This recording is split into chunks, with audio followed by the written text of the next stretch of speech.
All right, immigrate. What do we do with what's going on the southern border now? Yeah. Well, we need to have a fence, either electromagnetic or I believe that we need a physical fence that's going to be really tall. You can't dig under it. You can't tunnel under it.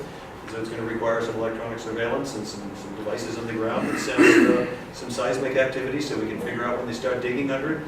And we can have a border. We're the only industrial nation on Earth that doesn't have. What is your understanding of what's going on the southern border right now, literally as we're speaking, and the role of seemingly our federal government and the Obama administration vis-a-vis people coming over the border? Is this just an accident? Is it, I mean, what's going on here? I've heard people tell me that it's purposeful in order to damage America. I've definitely, and you many times, and I've heard this since I began campaigning, that there's a purposeful attempt to drag and tear down America. I don't buy that, but I can see why people would reach that conclusion, looking at the evidence here. Why would we be sending buses down to encourage people to come across the border illegally and then place them in places where they have free food and shelter? So why would we? What's your opinion on that? Why are they doing this? They claim to be doing it for humanitarian purposes. I doubt that, because if these folks were genuinely humanitarian, we cannot feed and house every person in Africa who is plagued with disease and poverty. We need to exercise American by example to encourage those countries to reform internally. Do you believe that our government, the federal government specifically, is doing it for good reasons, but they're misguided? Very misguided. But possibly they're doing it. But we would do better for the people in Honduras if we sent unambiguous messages. Do not attempt to fix your problems by sending your people to America. Fix the corruption, the crime, and the violence in your own country. Let's assume, if you don't mind this little exchange, let's assume that it becomes pretty much understood, commonly understood, and let's say there's real evidence to support what you said seems to be the opinion of many people in the United States, that our the Obama administration and the executive... I don't share that opinion, but I understand... No, right, I'm saying, but if it becomes like understood, or let's say they admit it, yeah, we're letting them pour over the border because that's what we want to do, because we want Democrat voters from here for the next 50 years. It's not going to happen. Let's assume it's a given that that's why they're doing it. As a U.S. Senator, what would your response be? Be the same solution. Fix the border. What would your response to be? Fix the border. If there were an administration who said that this is what they were doing intentionally. I would still say fix the border. And any repercussions for the administration as a U.S. Senator? You're a critical branch of government. The American people would hold them accountable possibly in the next presidential election. But how about what's currently going on? As a U.S. Senator, I don't think they're going to. I can't conceive of anyone admitting that in the administration. Well, let's assume that you were convinced, but if you were convinced of it personally, as a U.S. Senator and as a co-equal branch of government, co-equal with the executive, is there anything that you could do or would do to have them be accountable for violating the law, undermining the Constitution, facilitating criminal activity? Is there anything as a U.S. Senator that you would do to address that? The tools that I know of that are at our disposal are change the law. You see these. Well, illegal. You see these court cases. You see the court cases rising up. The one on the National Labor Relations Board. Is that correct? Those appointments. There's recess appointments. We've seen. That reached all the way up to the Supreme Court, 9-zip. So there can be legal challenges to things that are blatantly, and then all the way up to impeachment. These are all tools available. Would you, as a senator, if it were proven that the administration was in fact facilitating, encouraging, and basically allowing more than allowing lawless activity? Yeah, basically they're encouraging and facilitating unconstitutional, illegal activity.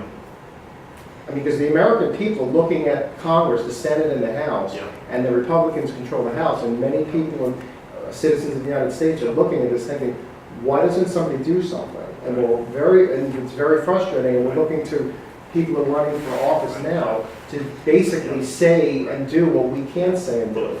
Again, one of the tools, the simplest tool that is least controversial is the statutory tool, provided we had sufficient number of votes in the United States Senate, it would probably require 60 votes to defund that activity.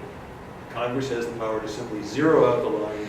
Well, the House is controlled by the Republicans. They would be in charge of Yeah, but you're still defunding. going to need the Senate. You can get it through. Not to defund. It's not, you don't have to pass a law to defund. You just don't fund it. Well, it will probably require statutory changes, and I haven't looked into it, but the House with 50 plus one vote, and the Senate with 60 votes, surviving filibuster, could defund it. That'd be the simplest and least controversial tool at our disposal. Do we necessarily want the least controversial tool if we're in a situation where we think that To get the job done. the executive branch is acting illegally?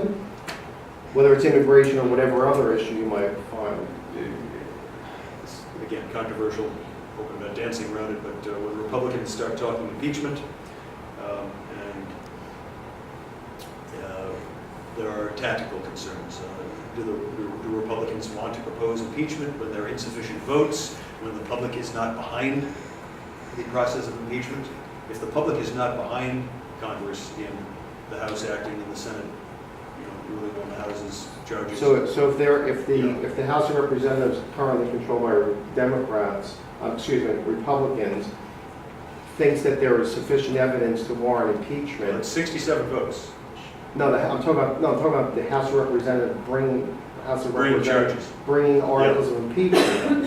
If the House of Representatives believes that there's sufficient crimes and high crimes and misdemeanors or misdemeanors committed by the president, should they bring charges regardless of what they think might happen in the Senate or what the American people are supporting? I mean, don't they have a constitutional obligation as a check on the executive to do that? They do, but impeachment is ultimately a political move, and for Congress to move against the clear will of the American public Is it the clear one? is it's case dependent. I mean, if what you described actually becomes well accepted as a fact, I believe the American public would be outraged. It might change the dynamics. Right now, the American public would not support it, and there would not be 67 votes to impeach. But when you go through an entire discovery Yeah. process, if there's articles of impeachment, we don't know Right. what's going to come out. Right. So we can't really handicap what the Senate's going to do and what the American people are going to do before we've heard. But I do maintain that impeachment is in some significant measure a political process. So what would it take as a U.S. Senator for you to vote to impeach, to actually remove the President of the House of Representatives for articles of impeachment? For me to be outraged, Enough to vote for, and with sufficient basis of evidence showing there is. like what? Like what would it take? You described an example. I would say if the president is knowingly encouraging people to come across the border in order to Whatever. the objective is to get votes in some state, and knowingly violating law, serious problem. Right, okay. I don't believe that's the case. I believe it's motivated by humanitarian instincts.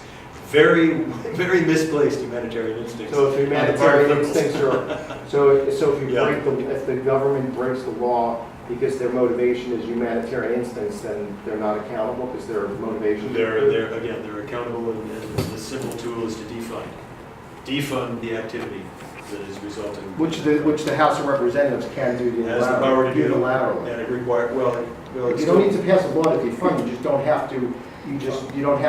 You don't have to vote to fund whatever it is. You know what I mean? You need to construct a budget without that line item in it. Okay, thank you. It takes 60 votes in the Senate to get there. So that's a pretty stiff bar to begin with, getting 60 votes on doing anything. That's in the Senate. Yeah, in the Senate side, yeah. Tough questions.